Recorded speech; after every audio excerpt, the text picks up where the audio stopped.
Hey guys, welcome back to our channel. তো আমার নতুন একটা ভিডিওতে তোমাদের সবাইকে স্বাগত।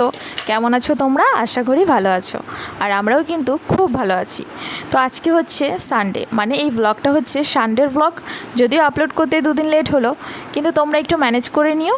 তো বুঝতেই পারছো, সানডে মানেই হচ্ছে ছুটির দিন আর ঘুম থেকে লেট করে ওঠা। তো আমরাও স্বাভাবিকভাবে আজকে অনেকটাই লেট করে ঘুম থেকে উঠেছি, মানে আমি আর বাবা আর ছেলে তো এখনও ঘুমোচ্ছে, তারা এখনও ঘুম থেকে ওঠেনি। তো যাই হোক, তোমরা তো দেখতেই পাচ্ছ সকাল সকাল এসেই কিন্তু আমি রান্নাঘরে ব্রেকফাস্ট বানানোর আয়োজন শুরু করে দিয়েছি।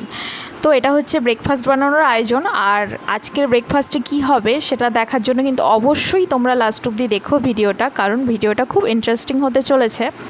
আর আজকে আমি কি ব্রেকফাস্ট বানাবো সেটাও তোমাদের সাথে শেয়ার করছি। চলো, এই ব্রেকফাস্টটা হাজব্যান্ডের একটা ইচ্ছে পূরণ বলতে পারো।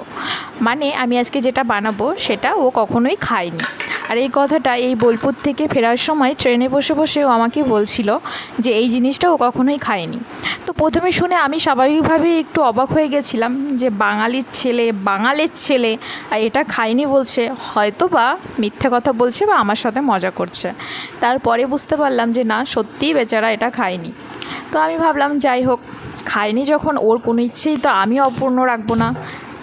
মানে যেহেতু আমি শুনতে পেয়েছি যে ওর এই ইচ্ছেটা, যে ও এটা খায়নি আর ওর এটা খাওয়ার ইচ্ছে আছে, তো আমি ওর বউ হয়ে কি করে এটা অপূর্ণ রাখি বলো তো। সেই জন্য আমি মনে মনে একটা প্ল্যান করেই ফেলেছিলাম যে সামনের রবিবারই আমি ওকে এটা বানিয়ে খাওয়াবো।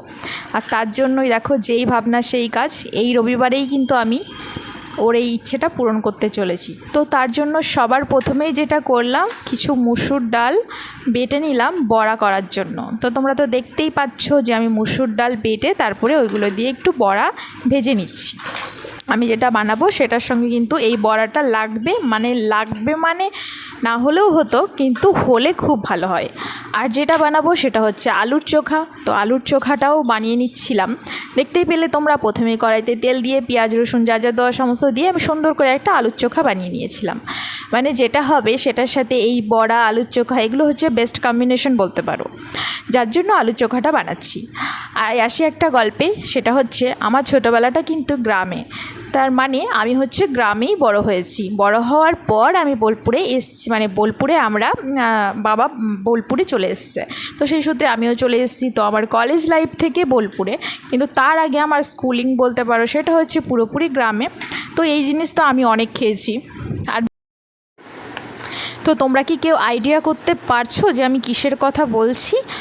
তো চলো, তোমাদেরকে আর ওয়েট করাবো না, আমি বলেই ফেলি যে আমি কি ব্রেকফাস্টের আয়োজন করেছি আজকে। তো আজকে আমি আয়োজন করেছি হচ্ছে পান্তা ভাতের। এটা কিন্তু বর্তমানে ভীষণ ট্রেন্ডি এবং ইউনিক বলতে পারো। এখন বর্তমানে ভীষণ ট্রেন্ডি হচ্ছে পান্তা ভাত। আর আমি যেহেতু গ্রামের মেয়ে, এটা তো আমার কাছে জল ভাত, একদম কোনো ব্যাপারই নয়। আর আমি কিন্তু নিজেকে খুব লাকি মনে করি যে আমি গ্রামে জন্মেছি এবং বড় হয়েছি। না হলে যদি শহরে জন্মাতাম, তাহলে ভাবো পান্তা ভাত খেতে আবার আমাকে রেস্টুরেন্টে যেতে হতো। তো এখন তো সবাই পান্তা ভাত রেস্টুরেন্টে গিয়ে খায়, আর আমি তো এটা ভাবতেই পারি না। হাজব্যান্ড যদিও একবার বলেছিল চলো কোনো ভালো রেস্টুরেন্ট থেকে গিয়ে আমরা একবার পান্তা ভাত ট্রাই করে আসি, কিন্তু আমার ব্যাপারটা শুনে বেশ হাসি লেগেছিল, আর একটু অবাকও হয়েছিল। আমি রেস্টুরেন্টে যাবো পান্তা ভাত খেতে? হতেই পারে না, আমি একটা গ্রামের মেয়ে, আমি এটা বাড়িতেই বানিয়ে ফেলবো একদম রেস্টুরেন্টের থেকেও ভালো করে। তো দেখো, যেই ভাবনা সেই কাজ। আমি কিন্তু এখানে ডিমের অমলেট, মুসুর ডালের বড়া আর আলুর চোখা, সঙ্গে কাঁচা লঙ্কা আর পেঁয়াজ আর পান্তা ভাত, জমে পুরো ক্ষীর, তাই না? একদম বেস্ট কম্বিনেশন। তো চলো তাড়াতাড়ি করে নিয়ে যাই হাজব্যান্ডের কাছে, দেখি ও পান্তা ভাতটা দেখে ঠিক কী বলে। তার কারণ ও এখনও জানে না, এটা পুরোপুরি ওর জন্য সারপ্রাইজ। তো ও কিন্তু পান্তা ভাতটা দেখে বেশ খুব খুশি হয়েছিল। তার কারণ ও কখনো এটা খায়নি, এটাও ফার্স্ট টাইম ট্রাই করছে। আর ও আমাকে ট্রেনে আস্তে আস্তে বলেছিল যে যেদিন তুমি আমাকে এটা খাওয়াবে সেদিন আমি তোমাকে একটা গিফট দেবো।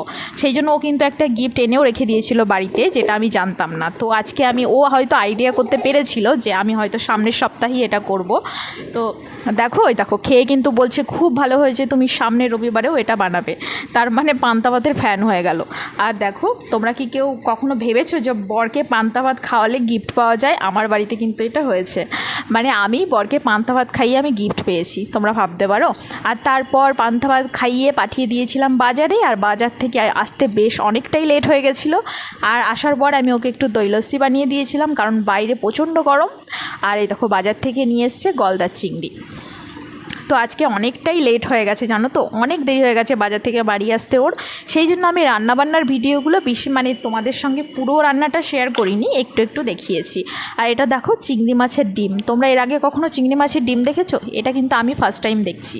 চিংড়ি মাছের যে এমন হয় ডিম আমি কিন্তু জানতাম না। তো যাই হোক, দেখো গলদা চিংড়ি যেহেতু এনেছে তো কোনো কথাই হবে না, কী রেসিপি হবে সেটা তোমরা নিশ্চয়ই বুঝতে পারছো। হ্যাঁ, একদম ঠিক ধরেছো, চিংড়ি মাছের মালাইকারি। আর তার সঙ্গে আছে জিরা রাইস, একদম তাড়াতাড়ি করে হবে এটাই জিরা রাইস, তার জন্য জিরা রাইস বানিয়েছিলাম।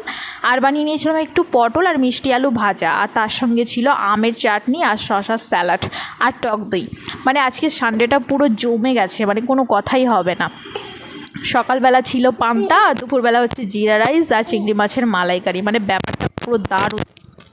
আর তাড়াতাড়ি চলো কথা না বাড়িয়ে খেয়ে ফেলি এখন, তার কারণ এগুলো দেখে এখন খিদে পেয়ে যাচ্ছে। পরে যখন এডিট করছিলাম তখন যেন আমার আবার খিদে পেয়ে যাচ্ছে এই। তো যাই হোক, তারপরে চলে এসেছিলাম একদম সন্ধ্যের সময়। আর আগের দিন কী হয়েছে জানো, বাবানকে নিয়েই আমরা তিনজন মিলে গেছিলাম বাজারে ফল কিনতে। আর ও গিয়েই বাবাইকে প্রথম একটা ওয়ার্ড বলেছে যে পাপা উতা। ও এখনও বাবাই বলতে পারে না, ও বলেছে বাবাই উতা, পাপা উতা। এই ফলটা দেখে বলেছে ও পাপা উতা, এটা নেবেই, সে কাঁদতে শুরু করে দিয়েছে। তো স্বাভাবিকভাবেই ছেলে বাবার কাছে প্রথম আবদার করেছে, বাবা আবার কিনে দেবেন, এটা কখনো হতে পারে বলো? তো নিয়ে এসেছি আমরা এই ফলটা।